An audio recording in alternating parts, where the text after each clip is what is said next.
Сёння Нобелеўскую прэмію міру атрымаў Алесь Бяляцкі. Алесь быў адным з ініцыятараў дэмакратычнага руху, які ўзнік у Беларусі ў сярэдзіне 80-х гадоў. Ён усё сваё жыццё спрыяе справе дэмакратыі і міру ў сваёй краіне. Гэта чалавек, які многія гады змагаецца за правы чалавека ў Беларусі, за дэмакратычныя каштоўнасці і чалавечае жыццё. У яго асобе узнагароджаны усе тыя, хто пацярпеў ад рэжыма і зараз знаходзіцца за кратамі па палітычных матывах. Гэта азначае, што ўвесь цывілізаваны свет памятае пра тое, што ў Беларусі знішчаюцца ўсе базавыя правы і свабоды. Але галоўнае, памятае пра тых, хто іх бароніць амаль усё сваё жыццё.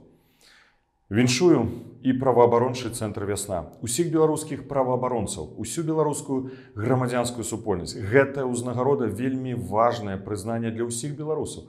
Мір памятае пра той выбар, што зрабілі беларусы супраць дыктатуры і злачыннага рэжыма. Лукашенко зараз трымае ў вязніцы нобелеўскага лаўрэата. Але я ўпэўнены, што Алесь Бяляцкі будзе вызвалены, як і ўсе палітвязні ў Беларусі, якіх на сённяшні дзень 1348. І Беларусь будзе вызвалена. Яна будзе вольнай і дэмакратычнай, у якой кожны беларус будзе мець правы і свабоды не толькі на паперы, але і ў жыцці. Жыве Беларусь!